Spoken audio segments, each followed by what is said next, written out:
Je mets des légumes dans tous mes plats pour que le fils affamé de ma colocataire ne mange pas ce que je garde uniquement pour moi, et quand sa mère l'a découvert, elle est devenue furieuse. J'ai 26 ans et je vis dans une maison en location avec une mère célibataire de 30 ans et son fils de 6 ans. Avant, je vivais avec quelqu'un d'autre, mais cette personne est partie et la mère a emménagé. Ça ne me dérange pas de vivre avec elle et son fils. Tout va bien, et chacun suit sa propre routine. Je passe beaucoup de temps chez mon copain ou au travail. Nos horaires de travail coïncident, donc on n'interagit pas beaucoup, mais quand ça arrive, tout se passe bien. Aucun problème à ce niveau-là. Je veux commencer en disant que je sais qu'elle a des difficultés financières, mais je ne pense pas que ce soit une excuse. Moi non plus, je ne gagne pas beaucoup d'argent. Cependant, j'ai remarqué que ma nourriture disparaissait ou que certaines portions étaient prises. J'ai supposé que c'était son fils, alors je lui ai calmement demandé de l'empêcher de manger ma nourriture. Elle m'a simplement dit qu'elle s'en occuperait. Au début, cela ne m'a pas trop dérangé. Mais ça a commencé à devenir agaçant quand je rentrais du travail en m'attendant à avoir assez de restes pour un repas, pour finalement voir qu'ils avaient été grignotés ou complètement disparus. J'ai continué à en parler, et elle a commencé à être agacée par le fait que je ramenais constamment le sujet. En les observant, j'ai réalisé qu'aucun des deux ne mangeait de légumes. En voyant quels aliments disparaissaient et lesquels restaient intacts, j'ai remarqué que tout ce qui était vert était évité. Le poulet à l'orange disparaissait, mais le poulet au brocoli restait intact. Alors, j'ai commencé à mettre des légumes dans tous mes plats. Je trouve les légumes délicieux, et tout ce qui est vert ou qui n'est pas une pomme de terre n'est pas mangé. Donc, si je mélangeais quelques poivrons dans ma nourriture, c'était sûr. De toute façon, je prépare souvent de grandes quantités de légumes, alors j'ai juste commencé à en mettre dans tout ce que je mange. Si j'avais de la viande en trop, purée de pommes de terre, j'y ajoutais des haricots verts et je mélangeais. Si j'avais des restes de frites au fromage et au bacon, je mettais du brocoli par-dessus et je mélangeais tout. En général, mes plats faits maison contiennent déjà des légumes, mais j'ai commencé à m'assurer que absolument tout en est. J'ai préparé une grande casserole de mac and cheese, le plat préféré du fils de ma colocataire, et j'y ai ajouté des choux de Bruxelles rôtis. Pour moi, c'est délicieux. En plus, je mange plus de légumes, donc c'est gagnant-gagnant. Elle semblait déjà agacée, mais un jour, nous étions tous à la maison quand j'ai fait le mac and cheese. Elle était dans le salon et m'a vu sortir les choux de Bruxelles. Elle m'a demandé, « Qu'est-ce que tu vas faire avec ça ?» Et je les ai versés dans la casserole. Elle m'a dit que j'étais égoïste et agaçante. J'ai juste répondu que j'aimais les choux de Bruxelles et c'est tout. Puis elle a commencé à se plaindre en disant, « On a besoin de nourriture. » Alors je lui ai dit d'aller en acheter ou d'arrêter de ne prendre que des produits transformés, parce que son argent durerait plus longtemps. Je pense qu'elle voit ça comme une sorte de vengeance, mais je veux simplement pouvoir manger ma propre nourriture. Je tiens aussi à préciser que partager la nourriture n'est pas le problème. Le problème, c'est de s'attendre à ce qu'elle soit là et de la voir disparaître constamment. J'ai travaillé toute la journée, je rentre en pensant avoir assez de restes pour un repas, et tout a disparu. Ou alors, je me réveille pressé le matin, avec mon petit déjeuner prêt, pour découvrir qu'il n'est plus là. Et donc, je dois sauter le petit déjeuner. Si elle m'envoyait au moins un message pour demander, « est-ce qu'on peut manger ça ?» je saurais et je pourrais prévoir autre chose. Je pourrais m'arrêter pour acheter à manger ou me préparer à cuisiner en rentrant. En plus, je trouve ça fou et irrespectueux de manger la dernière portion de nourriture de quelqu'un d'autre sans permission. Si quelqu'un prépare une grande quantité et que tu demandes une portion, ça va. Mais si quelqu'un a cuisiné, qu'il reste une seule part et que tu la prends sans demander, c'est franchement abusé. Je n'avais même pas fini de manger quand elle a recommencé. Et tu es égoïste. Comment peux-tu ne pas te soucier d'un enfant ? Il a faim. J'ai pris une grande inspiration, sentant l'agacement monter. Il ne s'agit pas de ne pas me soucier d'un enfant. Il s'agit du fait que je prépare ma propre nourriture avec les ingrédients que j'achète avec mon argent. Si on devait cuisiner pour tout le monde, tu devrais aussi aider et cuisiner de temps en temps. Mais ce n'est pas le cas, n'est-ce pas ? Elle a croisé les bras et m'a regardé comme si j'étais un monstre. Je n'ai pas le temps.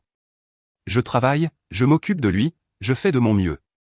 Moi aussi, je travaille. Moi aussi, j'ai des responsabilités. Et même si tu essaies de te faire passer pour la victime, au bout du compte, le seul qui cuisine et se fait voler sa nourriture, c'est moi. Elle a ouvert la bouche pour répliquer, mais elle a hésité. Peut-être parce qu'au fond, elle savait que j'avais raison. Ce n'est pas juste qu'il ait faim. J'ai ri, incrédule. Et qu'il ait faim ? Il ne manque pas de nourriture. Tu en achètes, sauf que ce ne sont pas de vrais aliments. Je vois les paquets de chips, les sodas, les pizzas surgelées. Le problème, ce n'est pas qu'il n'ait rien à manger, c'est qu'il préfère ma nourriture. Parce que ta nourriture est bonne. Et pourquoi est-ce à moi de le nourrir? Elle n'a pas su quoi répondre. On s'est regardé, le silence était pesant. Mon sang bouillonnait. Elle voulait que je devienne la nounou officieuse de son fils, que je sois le cuisinier de la maison sans même me demander mon avis. Si tu as des difficultés financières, j'ai repris, je peux comprendre. Mais ça ne justifie pas de prendre ma nourriture sans me prévenir. Je t'ai déjà dit que j'allais lui en parler. Tu l'as dit, mais ça n'a servi à rien. Parce que ça continue. Elle a soufflé de frustration, s'est levée brusquement et a quitté la cuisine. La porte de sa chambre a claqué, résonnant dans toute la maison. J'ai soupiré, un goût amer dans la bouche. Ça n'allait pas bien se terminer.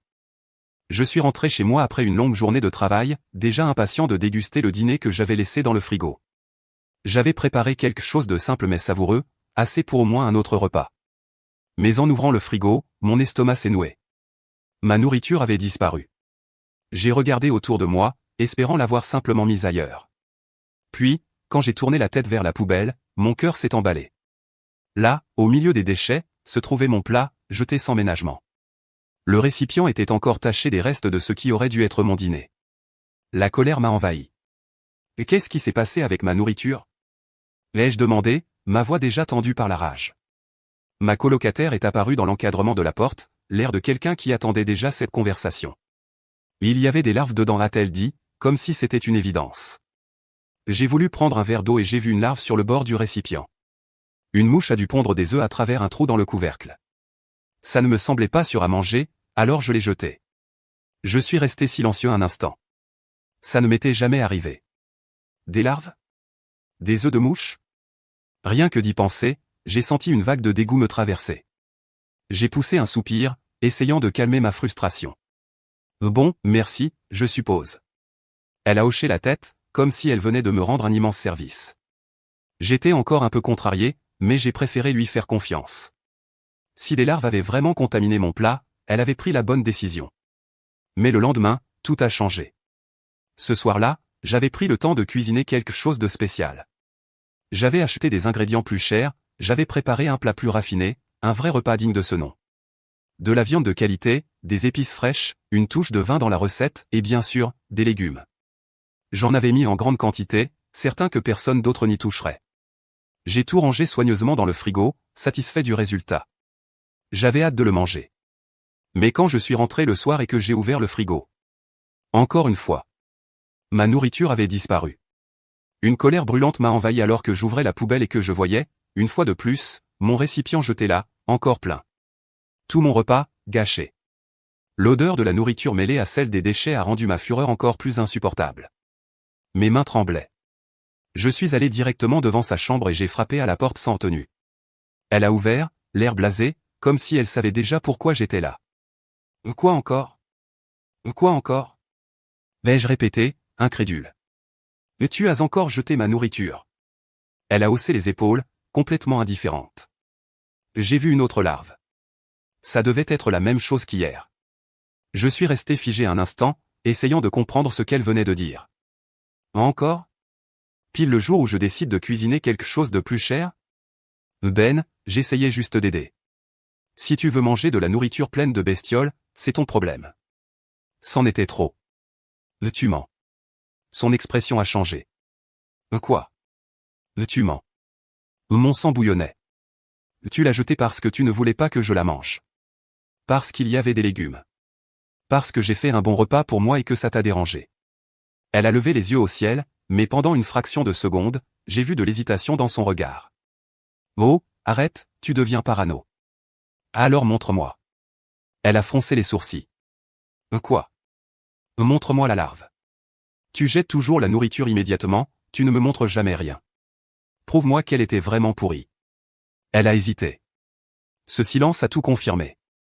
Mon estomac s'est noué sous l'effet de la rage. Je n'arrivais pas à y croire.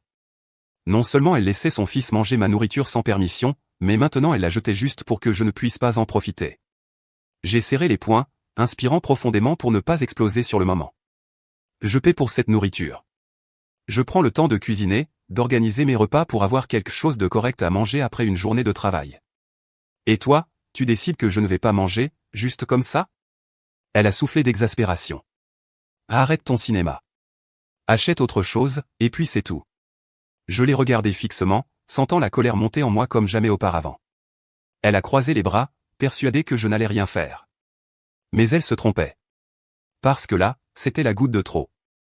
Je ne pouvais plus la regarder sans ressentir un profond dégoût. Ce jour-là, après qu'elle ait haussé les épaules comme si elle avait le droit de jeter ma nourriture et m'ait dit de simplement en racheter, j'ai su que c'était fini. Je n'allais pas continuer à vivre comme ça, à être son cuisinier gratuit pendant qu'elle agissait comme si je lui devais quelque chose. Elle avait dépassé les limites. Cette nuit-là, allongé dans mon lit, je n'arrivais pas à dormir. Je repassais dans ma tête chaque situation absurde que j'avais tolérée dans cette maison.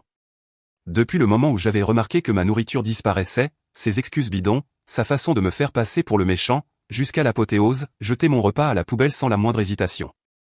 C'était évident qu'elle n'allait jamais arrêter.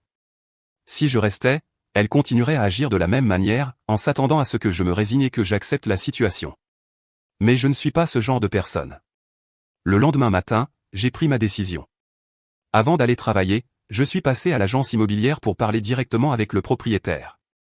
Je savais que le bail était à mon nom et qu'elle vivait là uniquement parce que je lui avais permis d'emménager après le départ de mon ancien colocataire. Elle n'avait jamais signé quoi que ce soit. J'ai expliqué la situation brièvement, sans entrer dans les détails inutiles. Je lui ai simplement dit que la cohabitation était devenue insupportable et que je voulais résilier mon bail. Le propriétaire, un homme plus âgé et très pragmatique, m'a écouté attentivement et m'a posé quelques questions sur la durée de préavis et les formalités. Heureusement, j'avais encore assez de temps pour partir sans complications, alors il a accepté ma demande. Puis, il a dit quelque chose qui m'a fait sourire intérieurement, si elle voulait rester, elle devrait signer un nouveau bail et assumer le loyer toute seule. C'était tout ce dont j'avais besoin.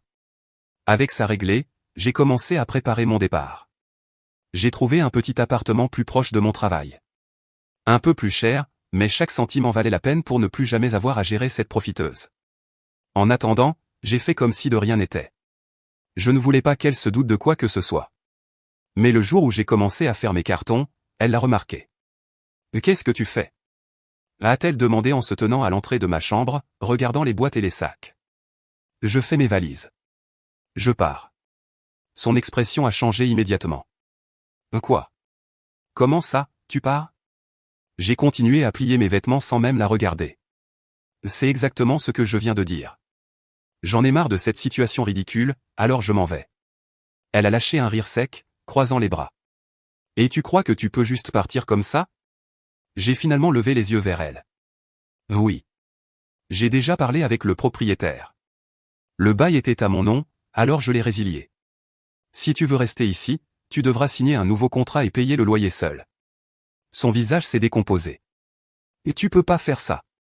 Je viens de le faire. Elle a cligné des yeux, comme si elle essayait encore de comprendre ce qui se passait. Et comment veux-tu que je paie ce loyer toute seule ? Pas mon problème. T'es un enfoiré. A-t-elle crié, hors d'elle. Tu vas vraiment me laisser ici, avec un gamin, sans nulle part où aller ? Je ne t'ai jamais forcé à venir ici. Tu es venu parce que tu l'as voulu. Ce qui se passe maintenant, c'est ton problème. Elle a soufflé, furieuse. Tout ça, c'est à cause de cette foutue bouffe, hein ?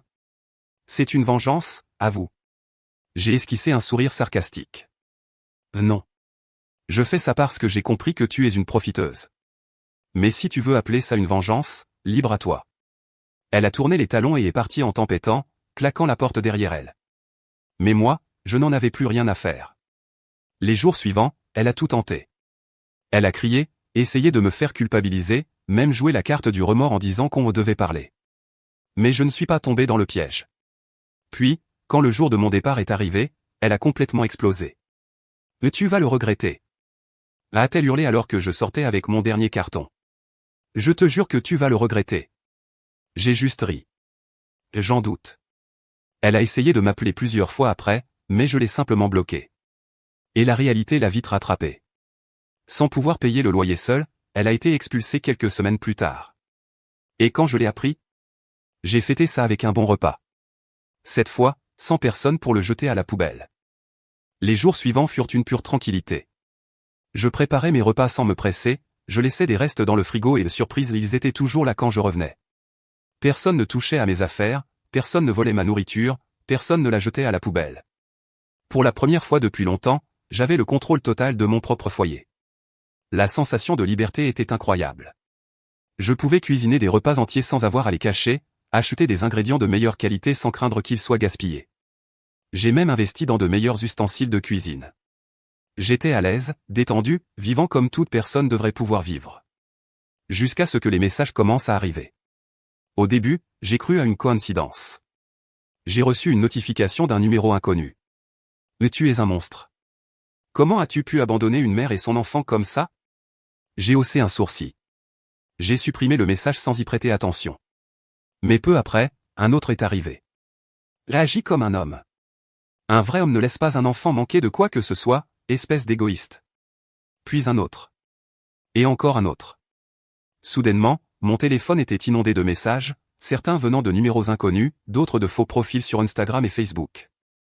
Certains étaient de simples insultes, d'autres tentaient de me faire culpabiliser. C'est là que j'ai compris, c'étaient ses amis. Il n'a pas fallu longtemps pour que l'une d'elles dise clairement les choses. Mais elle vit chez des gens par pitié maintenant, elle ne sait pas quoi faire, tout ça parce que tu as été mesquin et cruel. Tu aurais pu être un vrai homme et l'aider jusqu'à ce qu'elle s'en sorte. Mais non, tu as préféré te comporter comme un enfant gâté. J'ai éclaté de rire en lisant ça. J'ai pris mon téléphone et j'ai répondu. Je ne suis ni son père, ni celui de son enfant. Ce qui lui arrive maintenant ne me concerne pas. La réponse a été immédiate. Mais tu n'as pas de cœur. Qui ose abandonner une mère et son enfant comme ça? Surtout après avoir partagé un foyer avec eux. Mais elle n'a rien partagé, ai-je écrit. Mais elle s'est juste installée dans un espace que je payais et s'est servie dans la nourriture que je cuisinais. Si tu tiens tant à l'aider, pourquoi tu ne l'accueilles pas chez toi? Silence. Mais les messages ont continué d'arriver. Des inconnus me traitaient de sans-cœur, d'égoïste, d'insensible. Certains tentaient même de me donner des leçons de morale. Mais tu n'es peut-être pas son père, mais un vrai homme protège ceux qui en ont besoin. La vie tourne, un jour tu pourrais être dans la merde et personne ne sera là pour toi. Le minimum que tu aurais pu faire, c'était continuer à payer le loyer jusqu'à ce qu'elle trouve une solution. Pathétique. J'ai bloqué les numéros un par un. Mais le meilleur moment a été quand elle-même a essayé de me contacter. Après avoir été expulsée, après avoir envoyé toutes ses amies me harceler, elle a enfin décidé de m'écrire directement. Et en voyant son message, j'ai compris qu'elle pensait sincèrement que je devais résoudre ses problèmes. Mais tu m'as détruite. Tu m'as mis dans cette situation. J'espère que tu es fier de toi. Tu m'as jeté à la rue avec mon fils, sans même hésiter. Tout ça par vengeance. Tu as eu ce que tu voulais, me voir tomber au plus bas. Alors, dis-moi, est-ce que tu es heureux maintenant? J'ai ressenti un mélange d'agacement et d'amusement. J'ai tapé ma réponse calmement. Je n'ai rien fait d'autre que quitter une maison où on volait et jeter ma nourriture. Tu t'es mise dans cette situation toute seule. J'ai juste arrêté de payer pour toi. Bonne chance. Envoyé. Bloqué. Je pensais que l'histoire était terminée quand j'ai déménagé. Mais apparemment, certaines personnes pensent qu'un homme seul doit automatiquement devenir responsable d'une femme et de son enfant, même quand il n'a rien à voir avec eux. Mais franchement, je m'en foutais. Ma nourriture était toujours dans mon frigo. Mon appartement était propre et paisible. Et enfin, ma vie m'appartenait à moi seul. Je pensais que tout était enfin terminé. Les messages avaient cessé, les amis de Mariana avaient arrêté de me harceler, et ma vie était paisible. Je préparais mes repas tranquillement, mes affaires restaient exactement là où je les laissais, et personne ne venait me déranger ou essayer de me culpabiliser pour ne pas entretenir une femme qui n'avait jamais rien eu à voir avec moi. Je croyais que tout était réglé. Mais j'avais tort. Le pire restait à venir. C'était une matinée normale. Je venais de me lever et je préparais mon café quand j'ai entendu frapper à la porte. J'ai trouvé ça étrange, je n'attendais personne. Peut-être une livraison? Un voisin? Mais en ouvrant, j'ai vu un homme en costume tenant une grosse enveloppe, le visage bien trop sérieux pour que ce soit une bonne nouvelle. « Êtes-vous Lucas Moreau ?» m'a-t-il demandé, d'un ton professionnel et direct. « Oui, c'est moi. » Il m'a tendu l'enveloppe. « Vous êtes officiellement cité à comparaître. » Mon cerveau s'est figé. « Cité à comparaître? Quoi? » J'ai attrapé l'enveloppe sans comprendre et, dès que j'ai vu le nom de la plaignante, j'ai ressenti un frisson glacé me parcourir le dos. C'était Mariana. J'ai ouvert les papiers d'un geste brusque, mon cœur s'accélérant à chaque ligne que je lisais. Demande de pension affective plaignante, Mariana Dupont. Bénéficiaire, Mathis Dupont, mineur. Mes doigts se sont crispés sur les feuilles, tremblant de colère. Mariana me poursuivait en justice pour une pension alimentaire. La justification? Elle prétendait que Mathis, son fils, avait créé un lien affectif fort avec moi et souffrait désormais de détresse émotionnelle à cause de mon départ. Que, en tant que figure paternelle, j'étais obligé de continuer à subvenir à ses besoins financiers. C'était complètement insensé. C'est une blague, ai-je soufflé, sentant la rage monter en moi. L'huissier a soupiré, visiblement habitué à ce genre de réaction. Je ne fais que livrer les documents, monsieur Moreau. Si vous souhaitez contester la demande, votre avocat pourra s'en charger. La première audience a déjà été fixée. Ma tête tournait. J'avais envie de crier, de l'insulter, de demander comment diable une telle chose pouvait être possible, mais l'homme ne faisait que son travail. J'ai attrapé les papiers et refermé la porte sans dire un mot. Je me suis effondré sur le canapé, feuilletant encore et encore ces pages absurdes, tentant d'en comprendre l'ampleur. Oui, j'avais vécu sous le même toit que ce gamin. Mais ça ne faisait pas de moi son père. Je n'avais jamais joué le rôle d'un beau-père, jamais assumé la moindre responsabilité envers lui. Je faisais ma propre cuisine, et il mangeait uniquement parce que sa mère le permettait. Et maintenant, à cause de ça, j'étais censé lui verser une pension? Chaque mot que je lisais me rendait plus furieux. Mariana affirmait que Mathis était émotionnellement détruit depuis mon départ, qu'il demandait après moi, qu'il se sentait abandonné. Que j'avais pris une place paternelle dans le foyer et que, par conséquent, je devais l'aider financièrement. C'était du grand n'importe quoi. Le pire? Aussi ridicule que ça puisse paraître, ce genre de procédure existait réellement. J'avais déjà entendu parler de cas où des juges condamnaient des hommes à payer une pension affective pour des enfants qui n'étaient même pas les leurs, simplement parce qu'ils avaient eu un lien avec eux. Mon esprit était en état de choc. Je n'avais jamais voulu être impliqué avec cette femme. Je n'avais rien fait d'autre que lui permettre d'emménager dans l'appartement que moi je payais. Et maintenant, parce que j'avais ouvert ma porte à la mauvaise personne, je me retrouvais entraîné dans une bataille judiciaire totalement insensée. Une boule s'est formée dans ma gorge. Une vague de colère, de frustration et d'incompréhension m'a frappé de plein fouet. Tout ça arrivait parce qu'un jour, j'avais voulu être une bonne personne. Et maintenant, je réalisais avec une clarté absolue que c'était la plus grosse erreur de ma vie. Le jour de l'audience arriva plus vite que prévu. Je savais que le système avait tendance à favoriser les mères et que Mariana s'était sûrement préparée pour jouer la victime. Je pouvais déjà l'imaginer entrer dans la salle d'audience avec cet air de pauvre femme abandonnée, utilisant son fils comme pièce maîtresse dans son spectacle de manipulation. Et c'est exactement ce qui s'est passé. Lorsque j'entrai dans la salle, je vis Mariana assise à côté de son avocat. Elle portait des vêtements sobres, avec une posture abattue, comme si elle portait le poids du monde sur ses épaules. Une actrice parfaite. De mon côté, j'étais assis avec mon avocat, gardant mon calme. Mais en regardant devant moi et en voyant Mathis, son fils, tout devint plus clair. Le gamin avait l'air préparé. Il me regardait avec une expression incertaine, comme s'il essayait de se souvenir de ce qu'il devait dire. La juge en charge du dossier était madame la juge Camila Rodriguez, une femme à l'air strict, qui ne semblait pas du tout impressionnée par le cirque de Mariana. L'audience commença. L'avocat de Mariana se leva et prit la parole en premier. Il manipula l'histoire de façon grotesque, me décrivant comme une figure paternelle essentielle dans la vie de Mathis, prétendant que mon départ avait causé une souffrance immense à l'enfant et que j'avais une obligation morale et financière de continuer à le soutenir. Mais la partie qui m'énerva le plus fut lorsqu'il affirma que j'avais nourri et pris soin du garçon, comme si j'avais volontairement assumé son éducation. J'avais envie de rire devant tant d'audace. Après son discours mélodramatique, Mariana prit la parole. Sa voix était remplie d'émotion, ses yeux légèrement humides, et elle tenait la main de son fils comme si elle voulait le protéger du grand méchant loup au moi.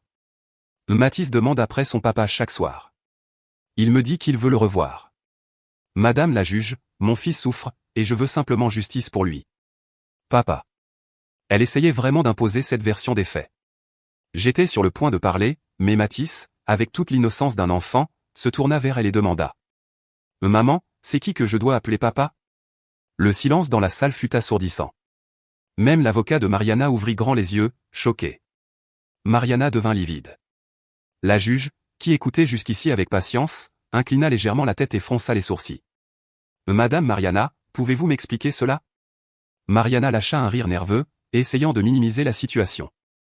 Oh, vous savez, les enfants, ils se mélangent parfois. Il a toujours vu Monsieur Lucas comme une figure paternelle, alors c'est normal qu'il soit perdu. Mais le mal était déjà fait. La juge se tourna vers l'enfant, avec un ton plus doux.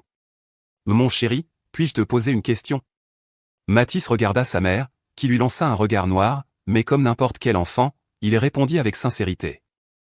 Tu prenais la nourriture de tonton Lucas, mon ange? Mariana serra son bras discrètement, mais Mathis, sans voir le problème, répondit avec innocence. Oui. Maman me disait toujours de prendre parce que sa nourriture était bonne. Mariana se figea complètement. Je vis mon avocat retenir un sourire et la juge se pencha légèrement en avant. Madame Mariana, avez-vous quelque chose à dire à ce sujet? Mariana tenta de se défendre, secouant la tête. C'est juste un enfant, madame la juge. Il ne comprend pas vraiment ce qu'il dit. La juge leva la main, la coupant net. Monsieur Lucas, pouvez-vous me préciser combien de temps vous avez cohabité avec madame Mariana? Moins d'1 an, madame la juge. Les yeux de la juge s'écarquillèrent légèrement. Moins d'1 an? Et madame Mariana pense que cela suffit pour établir un lien paternel justifiant une pension alimentaire? L'avocat de Mariana, voyant la situation s'effondrer, tenta d'intervenir. Madame la juge, la durée de la cohabitation ne diminue pas nécessairement l'impact émotionnel sur l'enfant. Mais la juge leva la main, le coupant immédiatement. Si, maître. Nous ne parlons pas ici d'un beau-père ayant élevé un enfant pendant plusieurs années. Nous parlons d'un homme qui a simplement partagé un logement avec madame Mariana sur une courte période, sans aucune obligation légale ou émotionnelle envers Mathis. Elle se tourna vers Mariana, son regard maintenant plus sévère. D'après ce que j'ai entendu aujourd'hui, vous avez non seulement permis, mais aussi encouragé votre enfant à profiter de la nourriture de monsieur Lucas, qui n'avait aucune responsabilité envers lui. Et maintenant, vous venez devant cette cour tenter d'extorquer de l'argent? Mariana ouvrit la bouche, mais aucun son n'en sortit.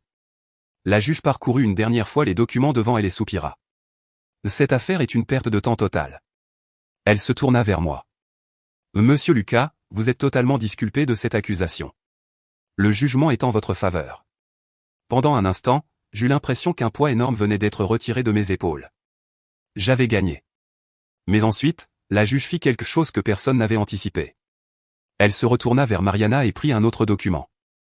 Compte tenu de la tentative évidente d'abus du système judiciaire et de la perte de temps infligée à cette cour, ainsi que du fait que monsieur Lucas a dû dépenser de l'argent et du temps pour se défendre contre une accusation infondée, j'inflige une amende à madame Mariana. Les yeux de Mariana s'écarquillèrent de panique. Quoi? Vous serez tenu d'indemniser monsieur Lucas pour préjudice moral et de couvrir les frais judiciaires. Le choc fut immédiat. Son avocat tenta de contester, mais la juge l'ignora. Mariana éclata en sanglots, mais la juge resta impassible. Affaire classée. La sensation de soulagement fut indescriptible. Mariana quitta la salle en pleurant, mais je n'éprouvai aucune pitié pour elle. Depuis ce jour, elle ne m'a plus jamais approché, ni tenté de me contacter. Et après tout ce que j'avais vécu, j'en avais tiré une leçon inestimable. Ne jamais ouvrir sa porte à quelqu'un qui ne le mérite pas. Je n'ai jamais été du genre à garder rancune. J'ai toujours essayé d'aller de l'avant, de laisser tomber les mauvaises expériences et d'en tirer des leçons. Mais cette histoire, cette expérience, a été une véritable épreuve pour ma patience et ma santé mentale. Parfois, je repense à la façon dont tout a commencé si simplement. Quand Mariana a emménagé, je n'avais aucune attente particulière. Je ne pensais pas qu'elle serait un problème. Je pensais qu'elle serait comme n'importe quel colocataire, quelqu'un qui paie sa part, respecte l'espace des autres et mène sa propre vie. Quelle naïveté. Peu à peu, elle a commencé à franchir les limites, à profiter de la situation, à agir comme si ce qui m'appartenait lui appartenait aussi, et pire encore comme si son fils avait droit à tout ce que j'avais acquis par mon propre travail. Et c'est là que beaucoup de gens ne comprennent pas à quel point cette situation était absurde. Le fait d'avoir un enfant ne signifie pas que le monde entier est responsable de lui. Mais certaines mères pensent que oui. Elles croient que tout le monde autour d'elles doit se plier à leurs besoins et à ceux de leurs enfants. Que le simple fait d'avoir donné naissance transforme leurs gamins en petits rois ou reines que nous devons choyer, nourrir, soutenir et pour lesquels nous devons nous sacrifier. Mais ce n'est pas comme ça que ça marche. Je ne suis pas père. Je ne l'ai jamais été.